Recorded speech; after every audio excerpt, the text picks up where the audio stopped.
하나님 아버지 감사합니다. 오늘도 이렇게 새로운 날을 저희들에게 허락하여 주셔서 너무나 감사합니다. 그러나 지금 코로나로 온 세계가 혼돈 속에 있고 또 교회들과 또 학교와 학우님들의 가정이 어려울 것 같습니다. 하나님께서 이 어려운 난관을 잘 극복할 수 있도록 저희들에게 지혜를 허락하여 주시옵소서. 또 이렇게 대면 학습을 잘 못하고 있지만 대면 학습과 같은 똑같은 은혜를 주시길 원합니다. 그런 가운데서도 우리 신앙은 날마다 성장하게 하시고 이 어려운 가운데서도 하나님 나라 확장을 위하여 우리가 어떻게 해야 될까를 늘 고민하는 저희들이 되게 하여 주시옵소서. 뿐만 아니라 지금 중국의 산사댐이 위험하다는 소식이 들려옵니다. 만약에 현실로 된다면 이 피해는 우리 한반도에도 미칠 것 같습니다. 우리가 어떻게 할 수 없기에 주님만을 바라고 기대합니다. 교만한 인간들이 바벨탑을 쌓아서 결과가 어떻게 되는가를 목도하게 될 것 같아 두렵습니다. 하나님께서 도와주시길 원합니다. 이렇게 어려운 시기이지만 우리 학교를 더욱더 지켜주시고 또 학우님들의 형편과 가정을 지켜주시며 또 교회들을 지켜주시길 원합니다. 하나님 아버지 이 시간도 함께하여 주시옵소서. 시종을 지켜주시길 원합니다. 전하는 자 받는 자가 다 은혜가 되게 하시고 오늘 사무엘서를 통하여 우리가 무엇을 깨달아야 하는지 무엇을 배워야 하는지를 알게 하여 주시옵소서. 예수님의 이름으로 기도 올렸습니다. 아멘. 오늘 사무엘상 하겠습니다. 저번에 그 구약 성경을 좀 전체를 훑어서 말라기까지 했던 내용을 혹시 보셨어요? 네, 예. 그래서 그렇게 하고 지금 오늘은 저번에 했던 대로 사무엘상서를 하고요. 오늘 사무엘상을 다 마치겠습니다. 그래야 다음번 시간에 사무엘하 들어갈 수 있으니까요. 사무엘상하, 열왕기상하는 사실은 유대인들은 왕국기라고 한답니다. 왕국기 1권, 왕국기 2권, 왕국기 3권, 왕국기 4권. 저는 책 제목하고 책 내용이 좀 이렇게 약간 일치하는 게 있어야 이해하기가 쉽더라고요. 근데 우리 사무엘 상하서를 보면 사무엘 상권에만 사무엘에 대한 이야기가 있고 하권에는 없어요. 다윗에 대한. 예. 근데 왜 사무엘 상하라고 이름을 했을까 좀 떨어지는 것 같아서 이해하기가 좀 어렵거든요. 그래서 저는 그냥 사무엘 상부터 왕 시대가 시작되거든요. 사울 왕의 시대가. 그래서 왕국기 1권, 2권, 3권, 4권 오히려 더 이해하기 쉽다. 그렇게 봐져요. 그런데 처음에 이제 대략 이렇게 잡혀져야 되거든요. 구약의 역사가 이렇게 우리가 공부하면서 숲을 보는 훈련이 돼야 되잖아요. 숲을 보고 그 다음에는 나무를 볼 수 있어야 되죠. 제가 저번 시간에는 숲을 볼 수 있는 그런 얘기를 좀 했던 것 같아요. 그러니까 이스라엘의 역사는 출애굽하면서부터 시작되는 것이죠. 그래서 모세가 이스라엘 백성들을 이끌고 이제 홍해를 건너오잖아요. 그러면서 시작되잖아요. 그런데 시내산에 와서 계약을 맺게 되죠. 법을 받게 되죠. 법을 받아가지고 그 광야에서 40년 정도 훈련을 받아요. 그 법대로 살아보는 훈련을 받죠.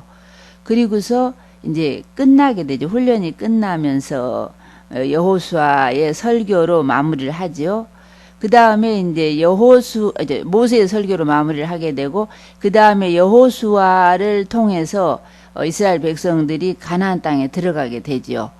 가나안 땅에 들어가서 여호수아가 지나고 이제 사사 시대가 들어가게 돼요. 그러면 사사는 이것도 저는 마음에 안 들어요. 이게 책 이름이 마음에 안 들어요.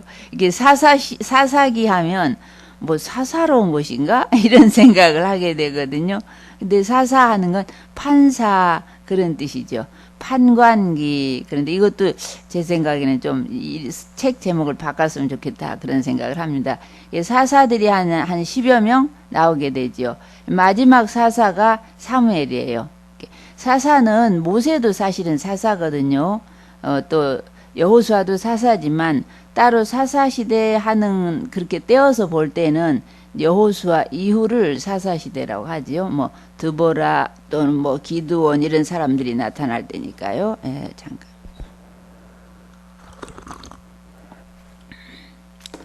자, 그런데 사사 시대 그 사사의 마지막이 사무엘이에요. 예. 사무엘 때 이제 사무엘이 웬만큼 통치를 하다가 사무엘이 아들들이 너무 청렴하게 기르다 보니까 돈이 아쉬웠던지 이제 저 지방법원 부엘세바 판사가 되는 거예요. 근데 판사가 돼서 첫 번에 뇌물을 받고 재판을 그르게 한 거예요. 그러한 결과 이스라엘의 장로들이 사무엘에게 와가지고 사무엘 당신은 이제 늙어서 곧 돌아가실 텐데 당신의 아들들은 뇌물을 받고 저렇게 정치를 하지 못하니까 우리가 어떻게 누구를 믿고 살겠습니까? 우리도 다른 나라들처럼 왕을 세워주세요. 그런 거죠. 그래서 하나님도 좀 그것을 싫어하세요. 예, 그렇지만 백성들이 우기니까 왕을 세우게 되죠. 사울 왕을 세우게 됩니다. 사울 왕은 베냐민 지파죠. 나중에 이때로부터 1500년 지나서 사도 바울이 활동하게 돼요. 이 시대로부터 1500년 지나서 예수님이 오시거든요. 예, 그때 사도 바울이 나는 베냐민 지파야. 내가 히브리인 중에 히브리인이야. 그렇게 말하는 건 베냐민 지파다 하는 말은 내가 왕족이다. 그걸 드러내는 거예요. 사울이 초대 왕이었기 때문에. 그렇게 이제 사울을 뽑았죠. 그러니까 그 당시 베냐민 지파가 가장 약한 지파였어요. 사사 시대에 그 사건이 하나 있었잖아요. 레위인이 첩을 하나 데리고 살았었는데 그 첩이 베들레헴 출신이죠. 베들레헴에 가서 오지 않으니까 레위인이 베들레헴에 가서 데리고 오다가 베냐민 지파 땅에서 유숙을 하게 됐어요. 그런데 그때 베냐민 지파 비류들이 지금 그 들어간 그 남자들 내놔라. 내가 그들과 상관하겠다. 상관하겠다라고 점잖게 번역을 해놓으니까 우리는 뭐 별로 평이하게 해석을 하지만 원어에는 내가 그 사람과 간음하겠다, 간통하겠다 그런 뜻이라고 하죠. 그러니까 그 당시 베냐민 지파에는 동성애가 있었던 거죠. 그 일로 인해서 이제 결국에 그 데려간 첩을 밖에다 내주게 돼요. 비류들에게. 근데 밤새 그 비류들이 그 첩을 데리고 다니면서 윤간을 하고 그 집에다가 새벽에 그 집 문 앞에다 두게 되죠. 그런데 그 집 문 앞에서 죽어버려요. 이 여자가. 그 새벽에 이제 아침 돼서 그 레위인이 가자 일어나자 하고 문 열고 보니까 아내가 그 자기 첩이 죽어 있는 것이죠. 그 첩을 말에다 태워가지고 이제 나귀겠죠. 거기서는 나귀에 태워가지고 에브라임 지파니까 그쪽에 가서 자기 집에 가서 12조각을 내가지고 각 지파에 보내지요.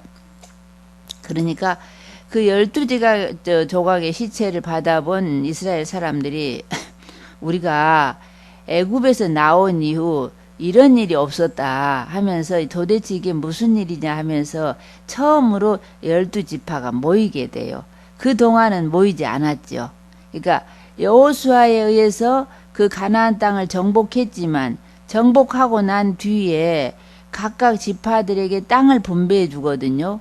분배해 주니까 지파 이기주의가 성행하는 거죠. 그러니까 공동체가 이스라엘 전체가 뭉쳐서 뭘 하는 게 아니라 각각 지파 이기주의. 지금 우리나라처럼 이제 지방자치단체가 있게 되는 거예요. 그러니까 각각 자기들의 이기주의에 매몰되어서 전체적인 큰 힘이 약화되는 거예요. 예를 들면 우리나라로 할 것 같으면 중앙 정부가 없는 거예요. 그 지방 정부 도지사들만 있게 되니까, 예를 들어서 저 부산에 외적이 쳐들어온다 하면 이 서울 쪽에 있는 도지사는 전혀 상관하지 않지요. 그렇게 되니까 힘이 약화되어서 원래 가나안 땅에 들어가거든 너희가 그 안에 살고 있는 모든 사람들 다 몰아내라고 했었죠. 근데 몰아낼 힘이 없는 거예요. 각각 분산되니까. 그래서 저번에도 잠깐 말씀드렸던 것처럼 여호수아가 굉장히 하나님 앞에 충성스러운 종이긴 한데 왜 모세처럼 자기 다음에 지도자를 세우지 않았을까? 그런 그 의문이 하나 있어요. 지도자를 세웠다면 그 사사 시대에 그렇게 중구난방으로 되지 않았을 텐데, 구약의 역사 중에 사사기를 종교 암흑기라고 하거든요. 사람들이 지도자가 없으니까 자기 소견에 옳은 대로 행하였더라, 그런 말이 많이 나오죠. 그리고 또 하나는 이제 모세가 요단강을 건너가거든 너희가 꼭 7년에 한 번씩은 율법을 낭독해야 된다. 그 민수기 신명기 31장 9절에서 13절에 그런 당부를 했지만 여호수아가 그것을 한 번도 하지 않았어요. 대략 여호수아의 집권 기간은 한 25년 정도 되는 것 같아요. 하지 않았고 여호수아가 죽기 전부터도 이미 사람들은 좀 우상을 숭배하고 타락해 가는 걸 볼 수 있어요. 자, 그렇게 해서 이제 여호수아 있고 사사 시대 있고 마지막 사사 사무엘 때의 왕을 선택하지요. 자, 그러니까 아까 그 베냐민 지파는 전쟁을 이제 11개 지파와 베냐민 지파가 그 첩의 일로 전쟁을 하게 되어서 베냐민 지파가 폭 망하는 거예요. 그래서 남자 600명만 남게 돼요. 남자 600명과 그 이제 여자들을 또 붙여주게 돼요.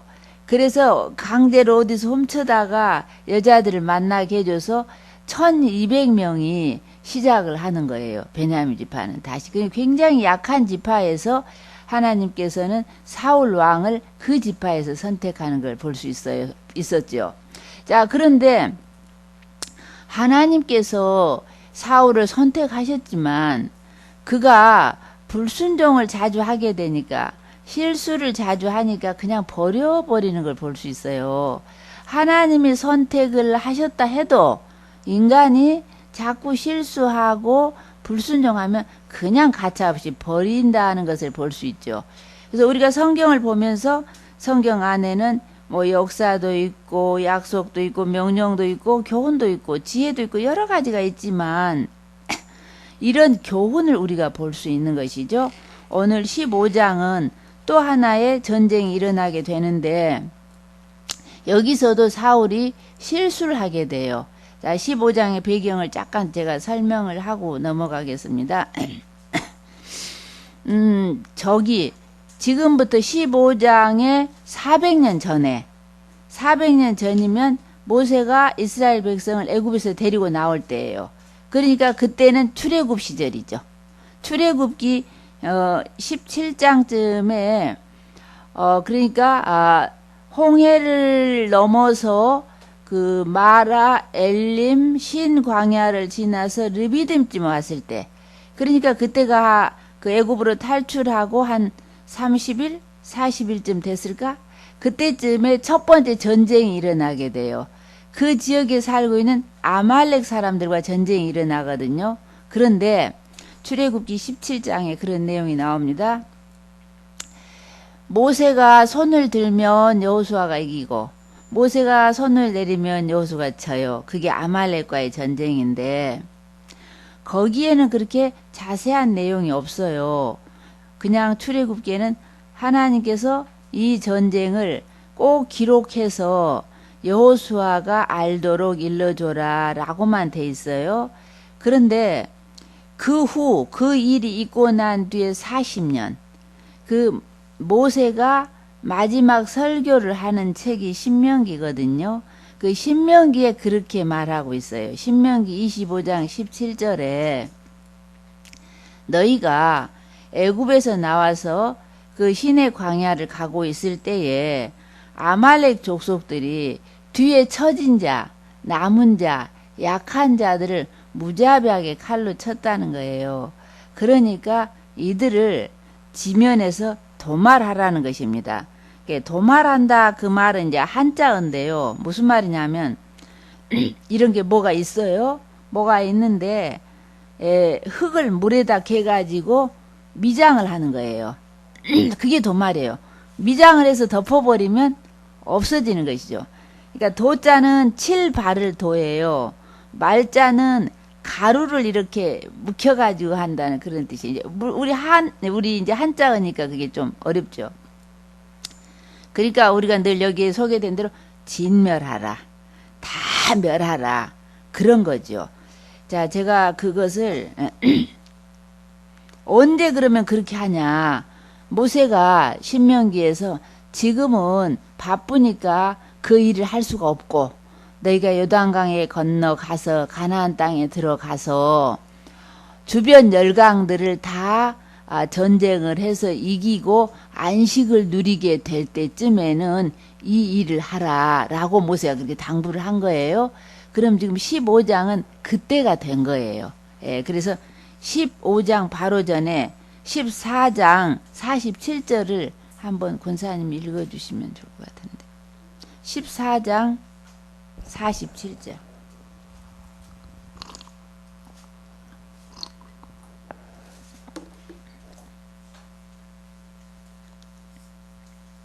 사울이 이스라엘 왕위에 오른 후에 사방에 있는 모든 대적 곧 모압과 암몬 자손과 에돔과 소바의 왕들과 블레셋 사람들을 쳤는데 향하는 곳마다 이겼고 용감하게 아멜렉 사람들을 치고 이스라엘을 그 약탈하는 자들의 손에서 건졌더라. 아멘.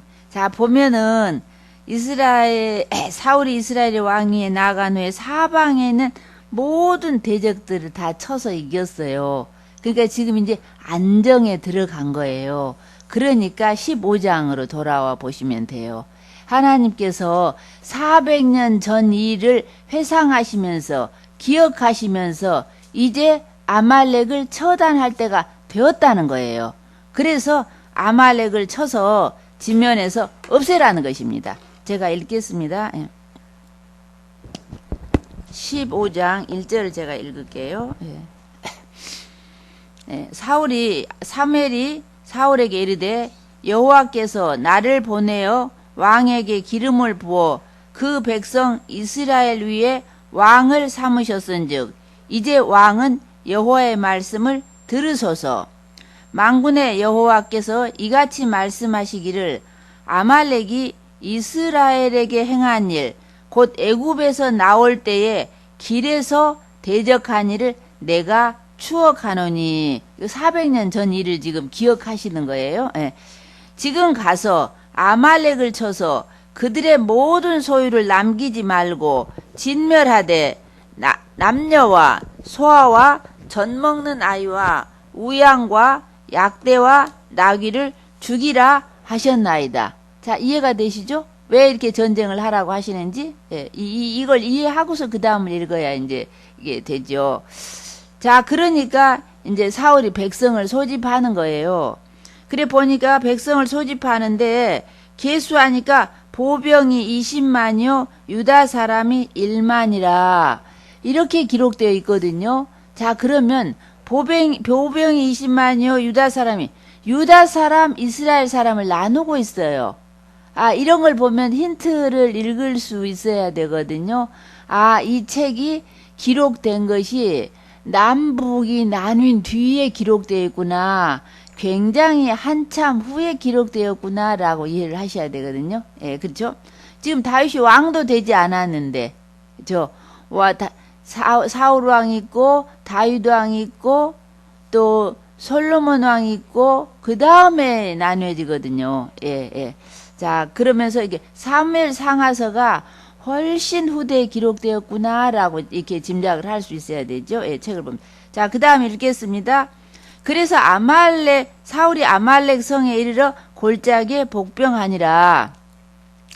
6절을 보겠습니다. 사울이 겐 사람에게 이르되 아말렉 사람 중에서 떠나 내려가라.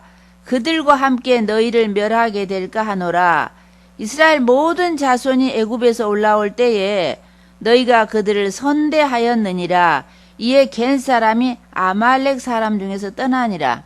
자, 잠깐 여기서 겐 사람이 누군지는 저번에 설명을 드렸어요. 예. 보통 겐 사람 하면 가인 족속인가? 그렇게 생각을 하지만 가인 족속은 있을 수가 없지요.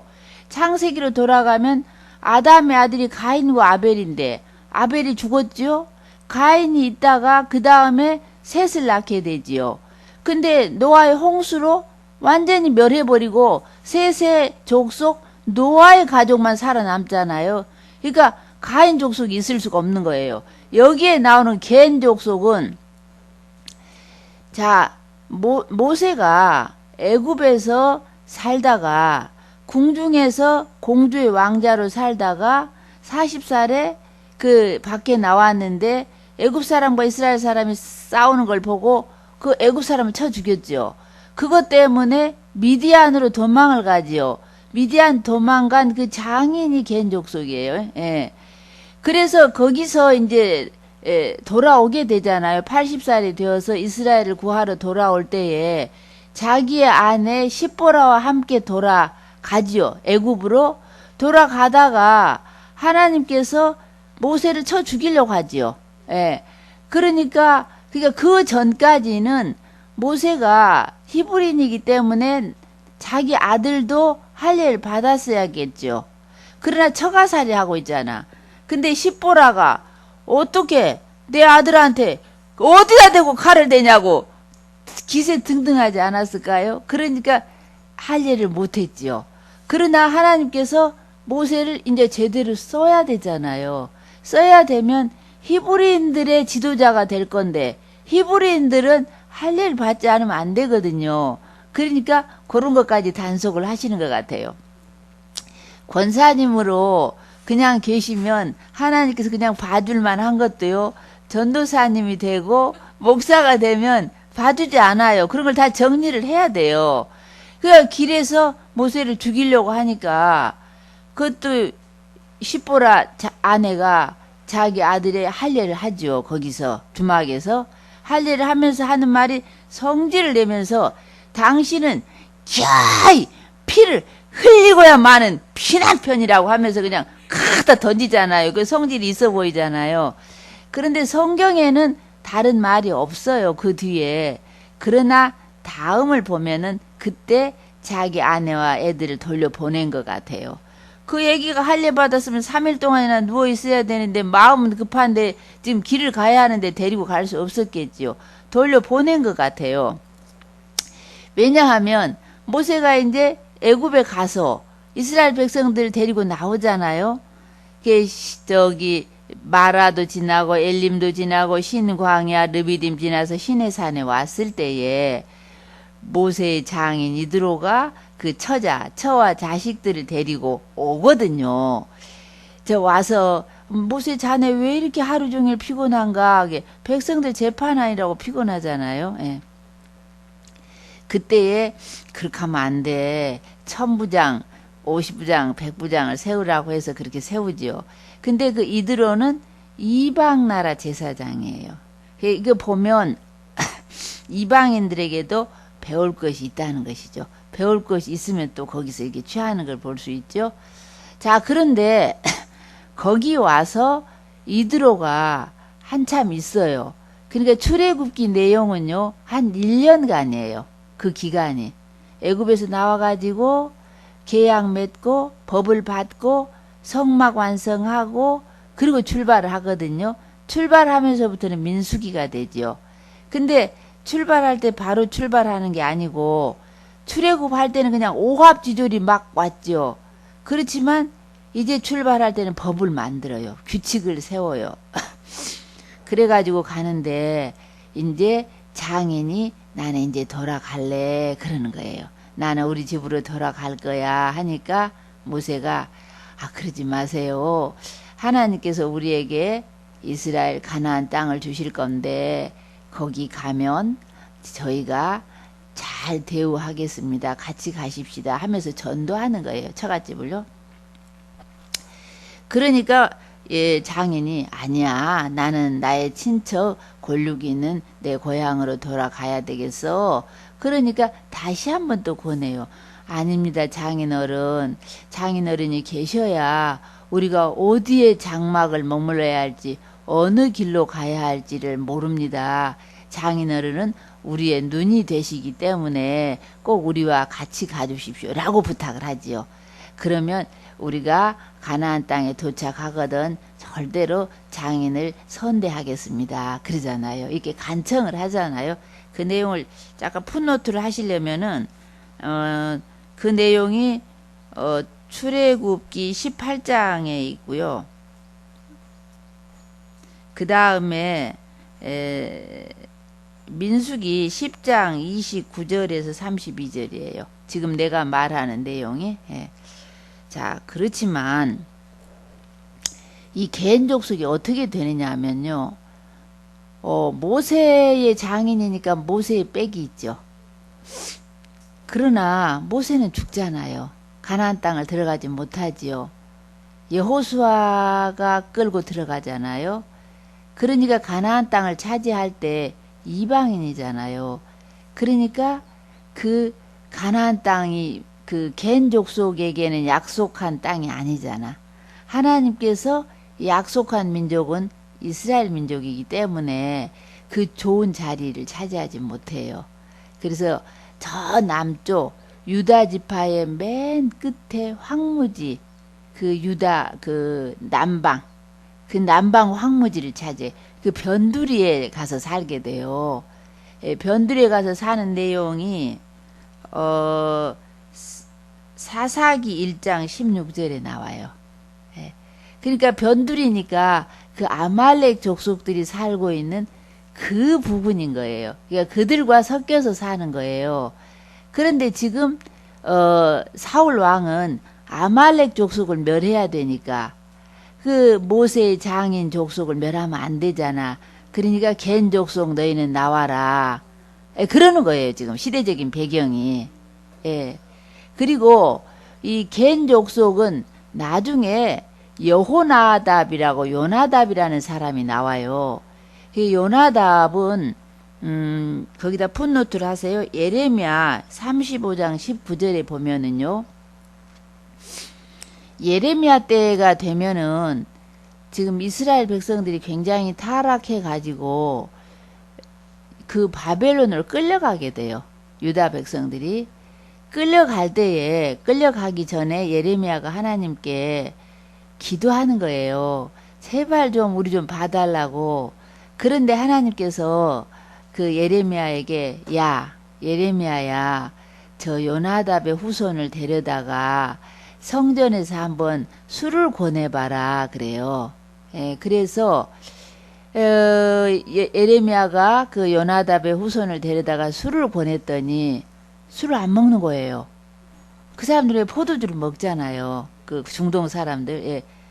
왜 포도주를 먹지 않느냐 하니까 우리 조상 요나답이 유언을 했다는 거예요. 너희는 술을 먹지 마라. 돈도 벌지 마라. 성공도 하지 마라. 공부도 하지 마라. 집도 가지지 마라. 왜냐하면 소수민족으로 너희가 여기서 살려면 돈을 벌거나 출세하거나 성공하면 안 돼. 그러니까 가난하게 그냥 살으라고 그렇게 유언을 했다는 거예요. 요나답은 이스라엘 역사에서 예후 왕조, 그러니까 그 아합 왕 그 왕조를 시므리 왕조를 쳐부수고 예후 왕조가 등극할 때 요나답이 예후를 도와서 나라를 세운 의인이에요. 그런데 그 요나답이 그런 유언을 했다고 하면서 그 요나답이 죽은 지 한 200~300년 된 후거든. 예레미야 때는. 그런데 그 후손이 술을 안 먹는 거예요. 왜? 우리 할아버지께서 이렇게 유언을 하셨다고 하면서. 그러니까 하나님께서 봐라! 예레미야에게 봐라! 저들은 자기 조상 요나답의 유언을 저렇게도 지키고 있다. 그런데 이스라엘 너희는 나와 언약을 했음에도 불구하고 지키지 않는다 하면서 하나님께서 한탄하는 모습이 장면이 예레미야 그 35장에 나와요. 그러면서 하나님께서 그 요나답의 후손을 극찬을 해요. 저들이 영영토록 요나답의 후손이 내 앞에서 끊어지지 않을 것이다. 그렇게 칭찬을 하세요. 그런 건 뭐냐 하면 저는 그렇게 제 마음대로 이해를 해요. 신약에서 예수 이외에는 구원받을 길이 없어요. 사실 그렇지요.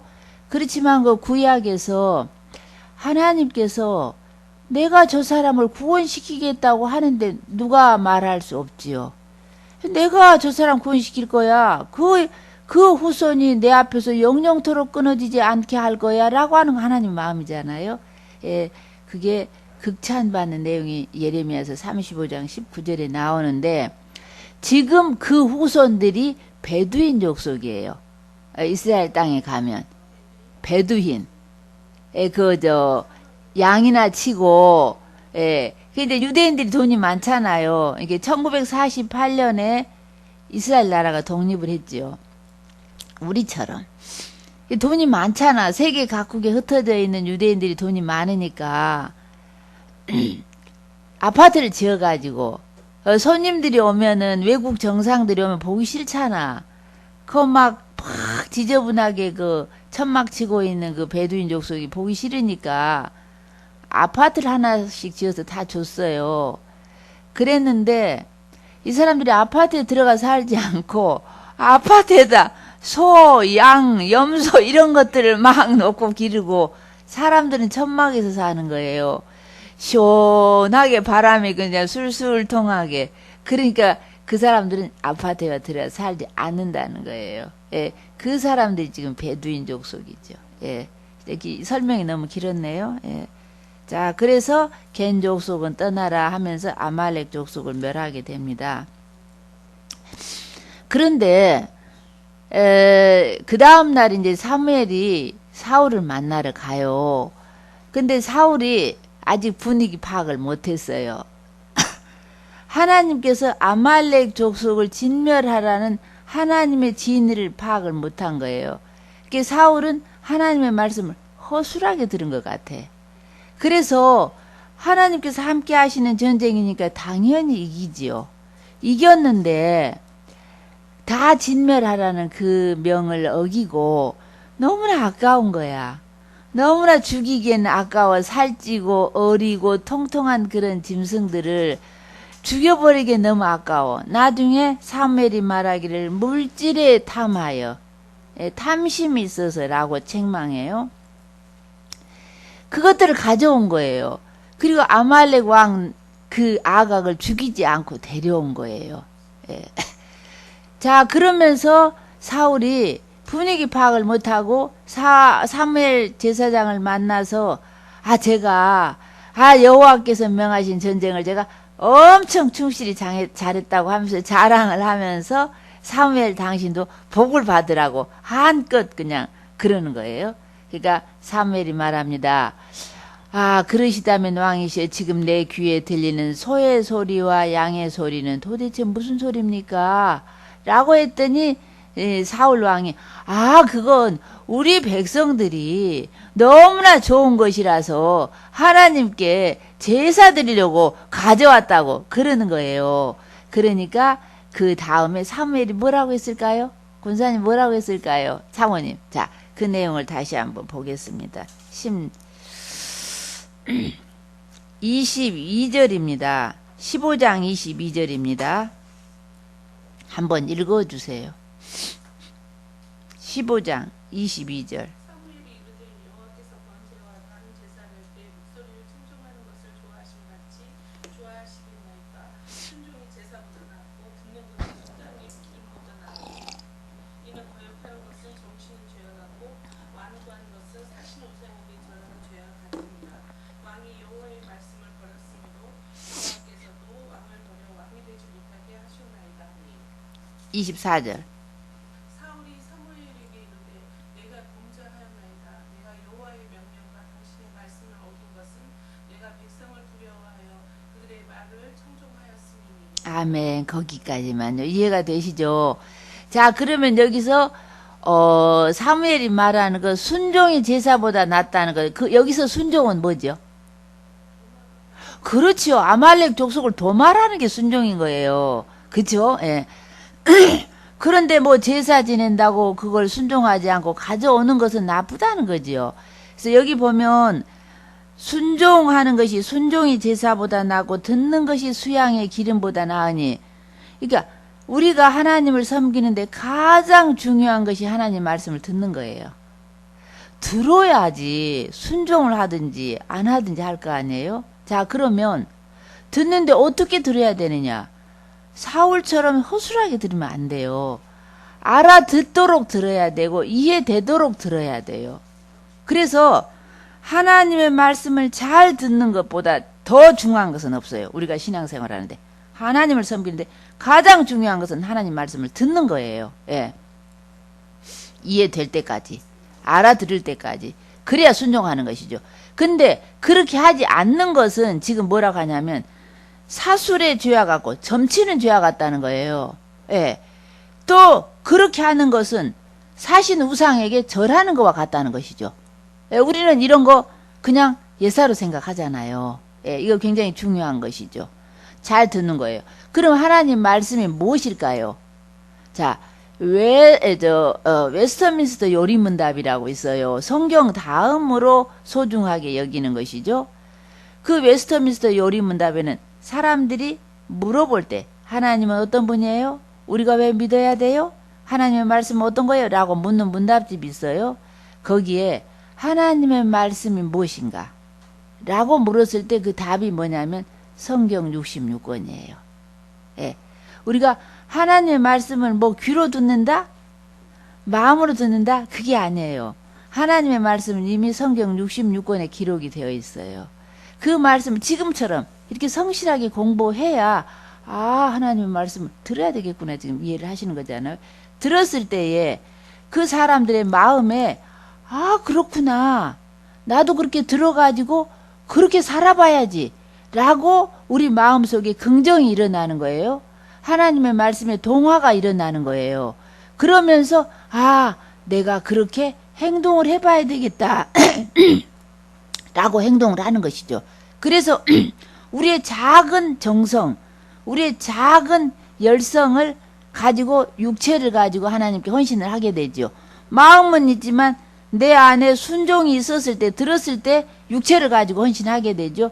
그 작은 걸 헌신해 가지고 우리는 영적인 구원을 얻는 거예요.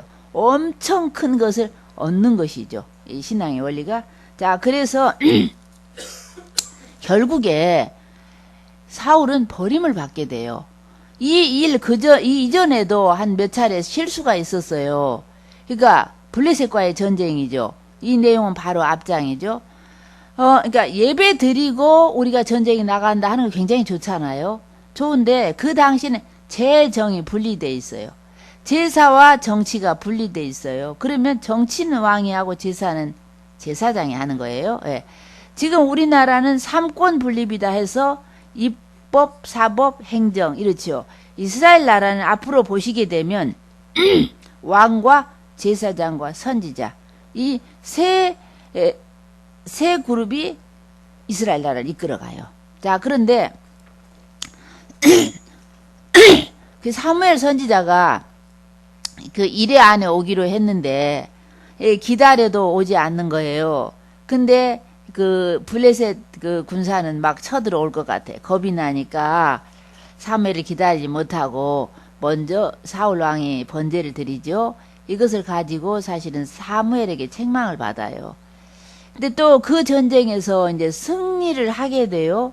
승기를 잡아가니까 느닷없이 사울 왕이 전쟁하는 군사들에게 금식을 선포하는 거예요.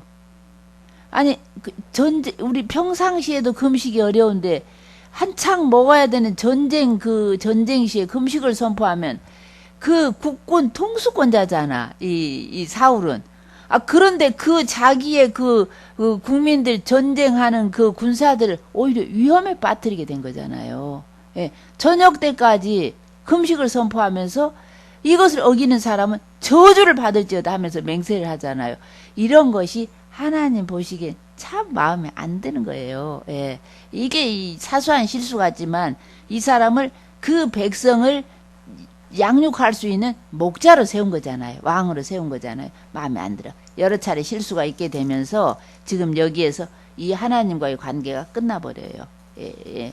이제 다시 이 사무엘을 통하여 사울을 버린다고 하는 거예요. 그러면서 그 다음에 다음 타자를 예비하는 걸 볼 수 있어요. 16장입니다.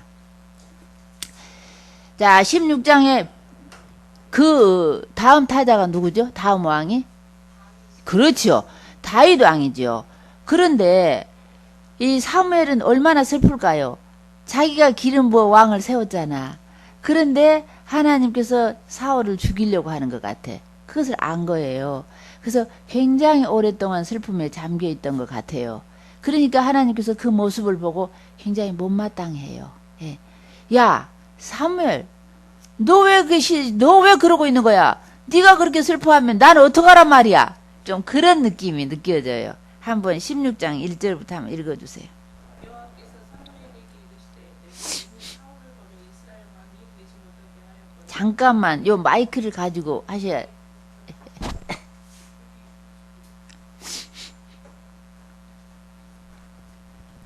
여호와께서 사무엘에게 이르시되 내가 이미 사울을 버려 이스라엘 왕이 되지 못하게 하였거늘 내가 그를 위하여 언제까지 슬퍼하겠느냐? 너는 뿔에 기름을 채워 가지고 가라.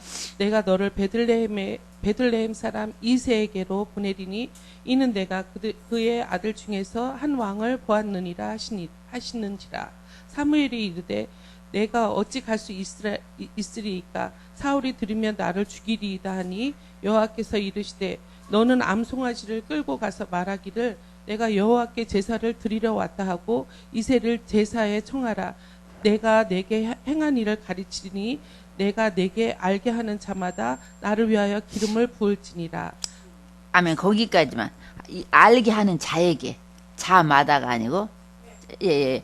자, 여기 보면은요. 기름을 뿔에 채워가지고, 근데 뿔이 뭐죠? 기름 뿔이?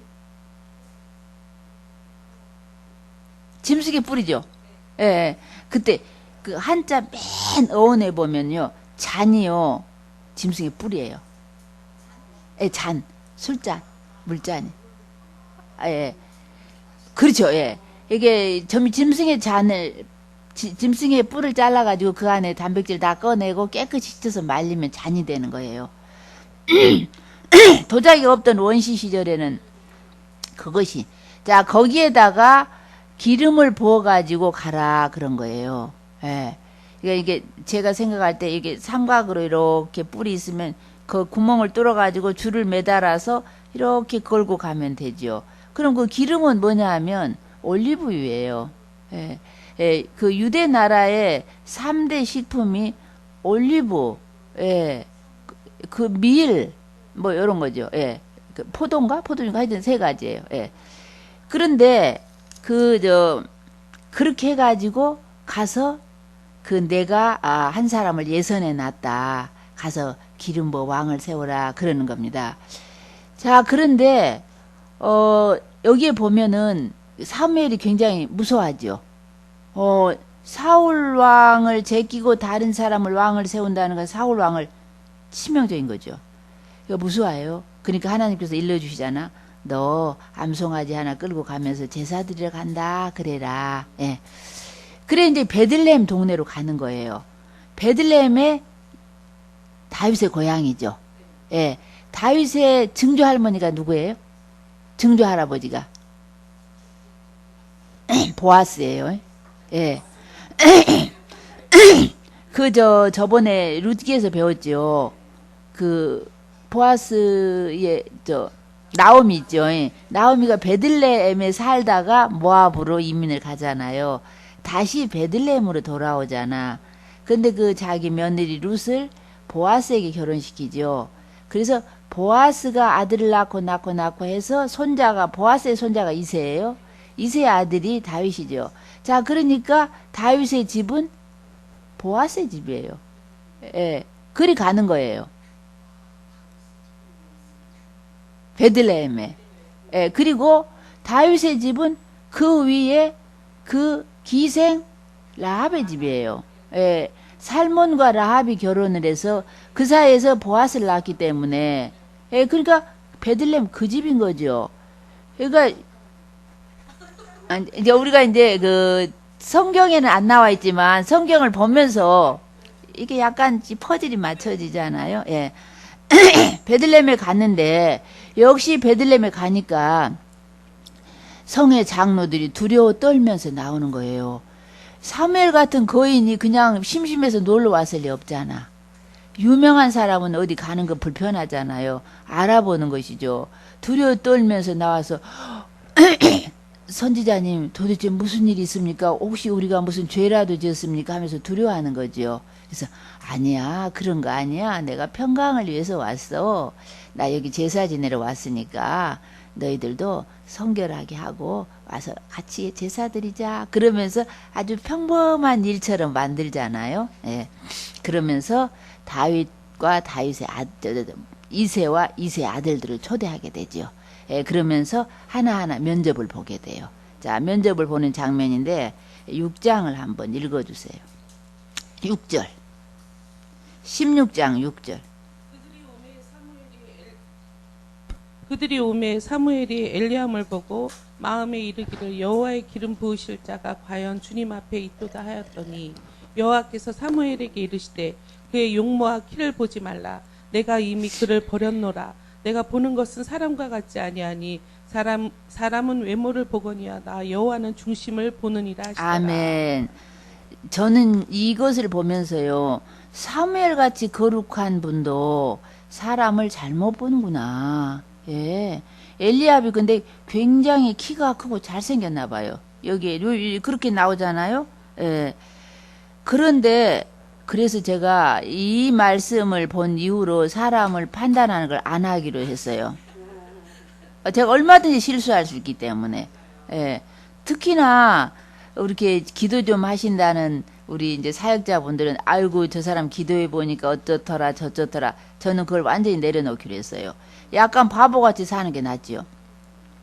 그 괜히 사람 판단해 가지고 죄 짓는 것보다 바보처럼 살면서 조금 당하면 어때? 예. 그냥 하나님 나라 확장을 위해서 유익하다면 조금 당하는 것은 뭐 괜찮다. 약간 바보처럼 살아도 아는 체 하지 않은 게 낫다. 저는 그렇게 마음을 굳혔어요.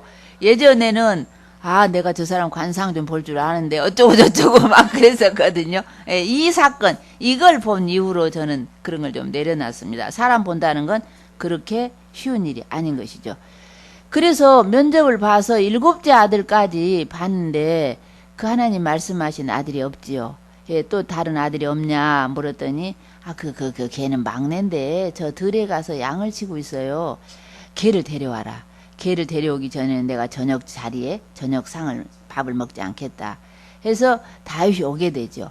다윗이 왔는데 보니까 저는 그런 생각을 해요. 다윗이 양들과 함께 뒹굴다가 왔으니까 얼마나 냄새가 났을 거예요. 예, 그런데도 다윗의 얼굴을 보니까 요즘에 저는 그 어린 그 청소년들 15, 16 그때쯤이 제일 예쁜 것 같아요. 조금 나이 들면 남자 같아서 싫어. 예, 그때쯤 되면 그 홍안의 미소년 그냥 피부가 너무 고와서 복숭아빛이 나는 그건 이 다윗이 그때 이랬었던 것 같아. 그냥 얼굴빛이 붉고 그냥 눈이 총명하고 그랬던 것 같아요. 딱 보니까 하나님께서 이 사람이 그 사람이다. 바로 이 사람에게 기름을 부어라. 그러는 것이죠. 12절입니다. 한번 읽어주세요. 예, 12절. 지금. 이에 사람을 보내어 그를 데려오매 그의 빛이 붉고 눈이 빼어나고 얼굴이 아름답더라. 여호와께서 이르시되 이가 그니 일어나 그 기름을 부으라 하시는지라. 네, 또. 사무엘이 기름 뿔병을 가져다가 그의 형제 중에서 그에게 부었더니 이날 이후로 다윗이 여호와의 영에게 크게 감동되니라. 사무엘이 떠나서 라마로 가니라. 그 다음 절까지. 여호와의 영이 사울에게 떠나고 여호와께서 부리시는 악령이 그를 번뇌하게 한지라. 아멘. 자, 이게 뭐 사무엘이 기도하고 이제 기름을 부었겠죠. 올리브 기름만 부었는데 이 다윗은 여호와의 신에 크게 감동됐다는 거예요. 근데 하나님의 일을 하는 데 있어서는요, 사실은 하나님의 신에 감동되어야 할 수 있어요. 예. 반면에 사울은 여호와의 신이 떠나니까 악령이 시달리는 거예요. 그러면서 번뇌하는 거예요. 불교에 가면 108번뇌라는 말이 있어요. 번뇌의 숫자가 108가지라는 거예요. 예. 번뇌하는 게 108개의 번뇌가 있다는 거예요. 그래서 우리가 사람들 볼 때 걱정이 너무 많이 있는 사람들이 있어요. 그런 사람은 좀 뒤에 뭐가 있어요. 예, 예, 예. 그렇게 우리가 걱정할 게 없잖아요, 사실은. 예. 예, 성령의 인도하심을 받으면 뭐 그렇게 단순하잖아요, 사는 것이. 예. 이렇게 해서 사울은 계속 이제 정신이 그냥 좀 막 그래요. 막 야려하고 괜히 막 떠들고 막 그러죠. 그러다 보니까 사울이 헛소리를 하고 미친 짓을 하고 하니까 그럴 때마다가 그를 진정시키기 위해서 음악을 틀어주면 진정이 된다 해서 거기에 이제 또 당첨된 사람이 다윗이죠. 다윗은 제가 볼 때 정말로 재주가 많은 사람이에요. 예. 어떻게 악기도 만들 줄도 알고 악기를 타기도 하고 뭐 엄청나게 시편 같은 거 보면 글도 잘 쓰고 말도 잘해요. 다윗은 말도 잘해요. 그리고 정치적인 감각도 있어요. 나중에 보면 다윗은 정말 반할 만한 사나이 중에 사나이다. 사무엘 하 가게 되면 그런 걸 볼 수 있어요. 그렇지만 이제 그때까지는 사울에게 갔다가 베들레헴 갔다 왔다 갔다 한 것 같아요. 자, 그런데 지금 또 전쟁이 일어나는 거예요. 예, 또 블레셋과의 전쟁이에요. 그런데 전시 중이기 때문에 다윗의 아버지는 아들을 8명이나 낳았어요. 전시 중이니까 아들이 3명이나 현역으로 사울 밑에 가서 군인이에요. 그러니까 아버지가 얼마나 노심초사하겠어요. 예. 예전에 저희 집에도 아들들이 많거든요. 저 막 쭉 오빠가 막 저보다 한 20 몇 살씩 많은 큰 오빠가 있어요. 제가 막내니까. 한국 전쟁 때 막 2명씩 군대 가 있었고 막 7년씩 있다 오고 그랬다고 그래요.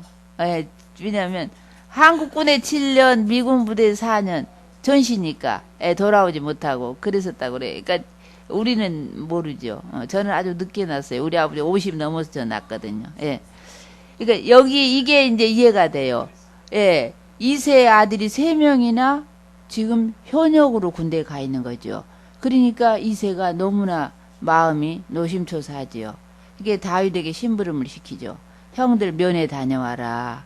갈 때 떡도 가져가고 볶음국식 비상식량이잖아요. 볶음국식. 그리고 그 중대장에게 또 뇌물도 좀 갖다 주고 해라, 가지고 가라 하고 보내잖아요. 전장에 가게 되죠. 전쟁터에 가게 되죠. 그런데 그 전쟁은 이상한 전쟁이에요.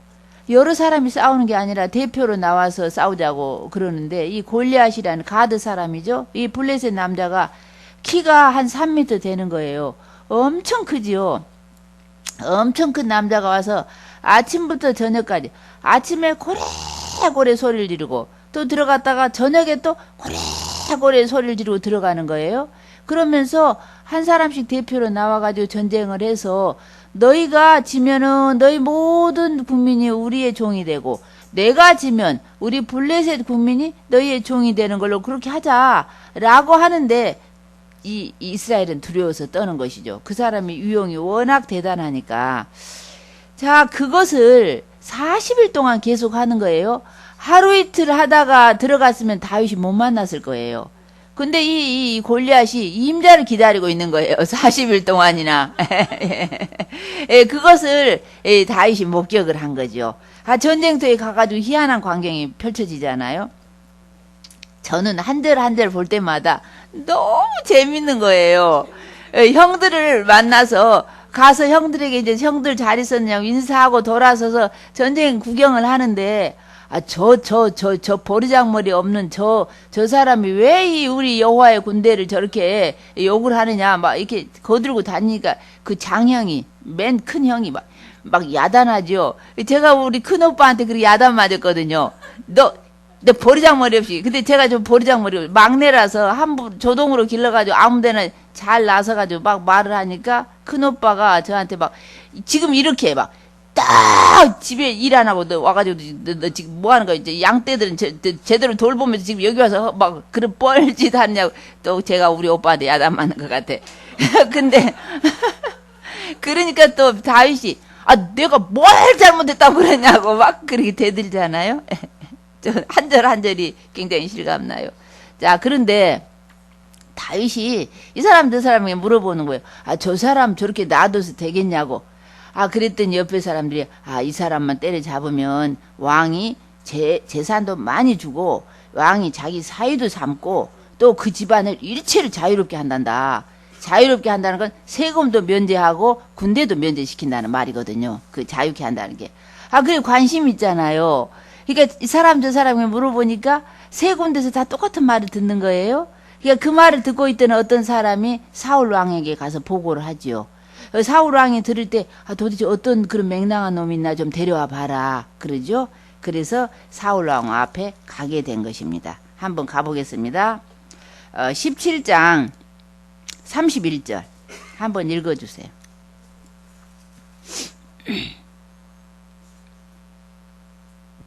어떤 사람이 다윗의 한 말을 듣고 그것을 사울에게 전하였으므로 사울이 다윗을 부른지라.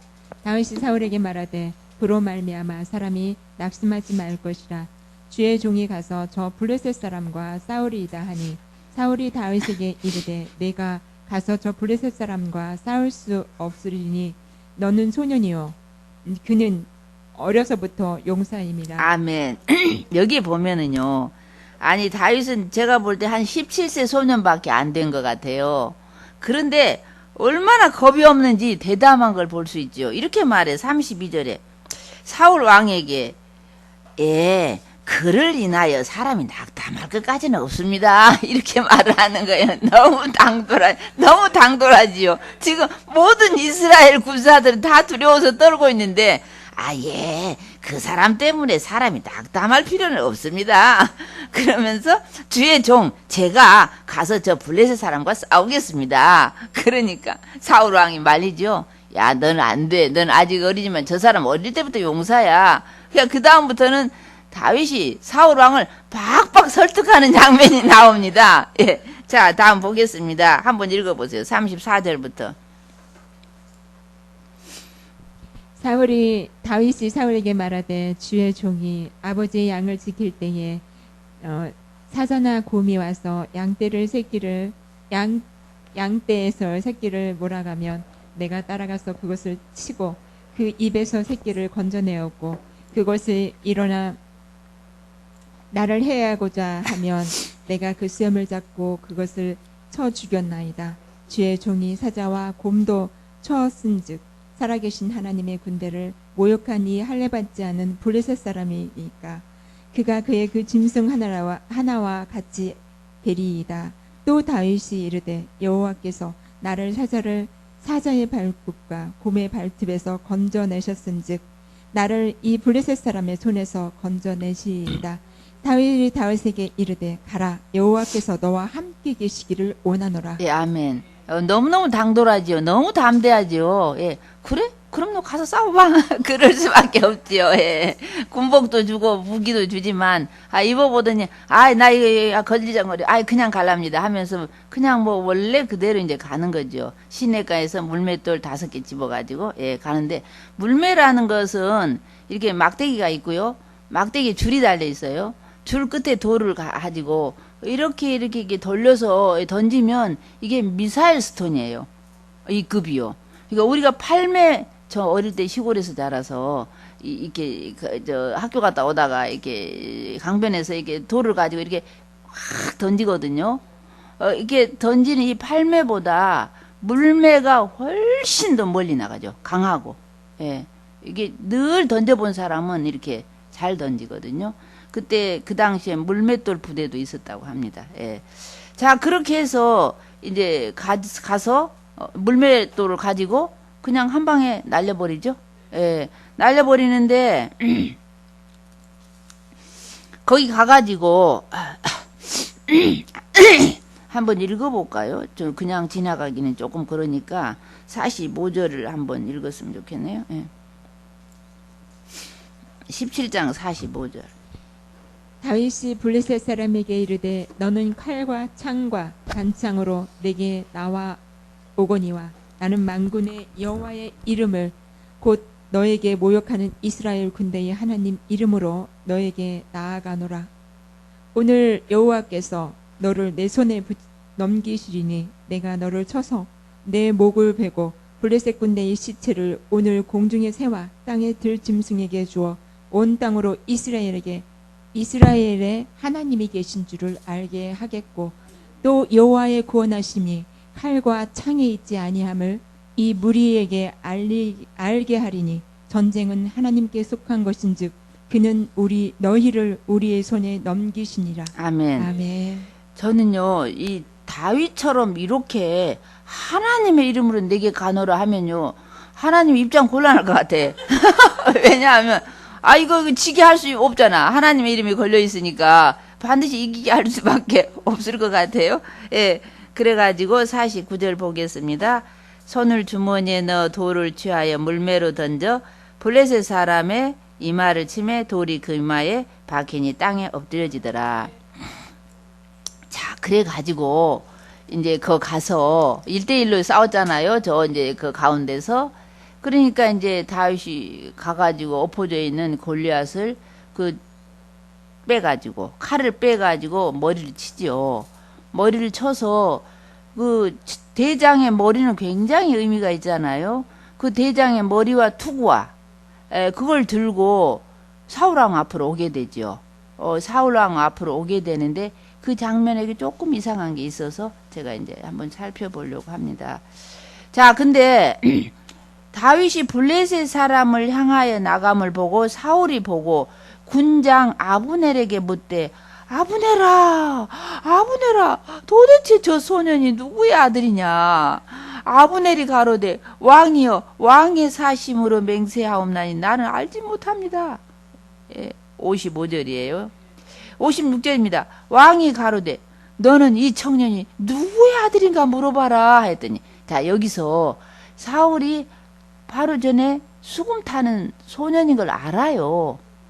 근데 이제 사람들이 물어봐서 제가 여기를 집중적으로, 아니 왜 사울 왕이 그 수금 탈 때도 만났는데 왜 여기 와서 이렇게 모른다고 왜 물어보라고 하나요? 라고 묻잖아요. 여기에서는 아까 수금 탈 때 다윗과 이 장면에서 다윗은 너무 다른 거예요. 아까 거기는 평범했지만 여기서는 이렇게 용감하니까 지금 사울 왕이 감동한 거예요. 어떻게 어느 집안의 자제인데 저렇게 용맹스럽고 훌륭한 자제가 있을 수 있냐? 도대체 그 가문이 어디냐? 이걸 묻는 거예요. 네. 네.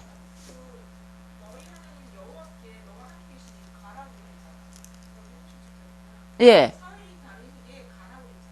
어디를? 싸움터에 가라고. 예.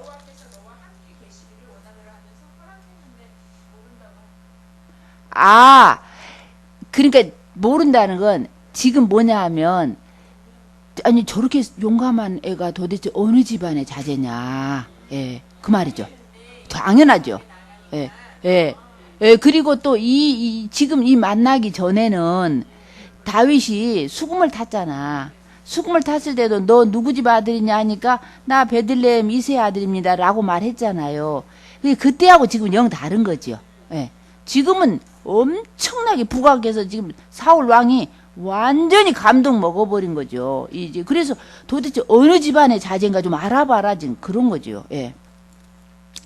57절입니다. 다윗이 블레셋 사람을 죽이고 돌아올 때에 블레셋 사람의 머리가 그 손에 있는 채 아브넬이 그를 사울의 앞으로 인도하니 사울이 그에게 묻되 소년이여 누구의 아들이뇨? 몰라서 묻는 거 아니죠? 그렇죠. 예. 다윗이 대답하되 나는 주의 종 베들레헴 사람 이새의 아들입니다. 이렇게 말하는데 여기에 54절을 조금 위로 올라가서 좀 보겠습니다. 예. 자, 다윗이 그 블레셋 사람의 머리를 예루살렘으로 가져가고 갑주는 자기 장막에 두니라 이렇게 써져 있잖아요. 예. 그러면 지금 다윗이 말이에요. 그 블레셋 사람의 머리와 투구를 가지고 사울 왕 앞에 왔겠지요. 그럼 피가 뚝뚝 떨어졌겠지요. 지금 전쟁터니까. 예. 그랬으면은 이 다윗이 들고 있는 이 골리앗의 머리가 어디로 갈까요?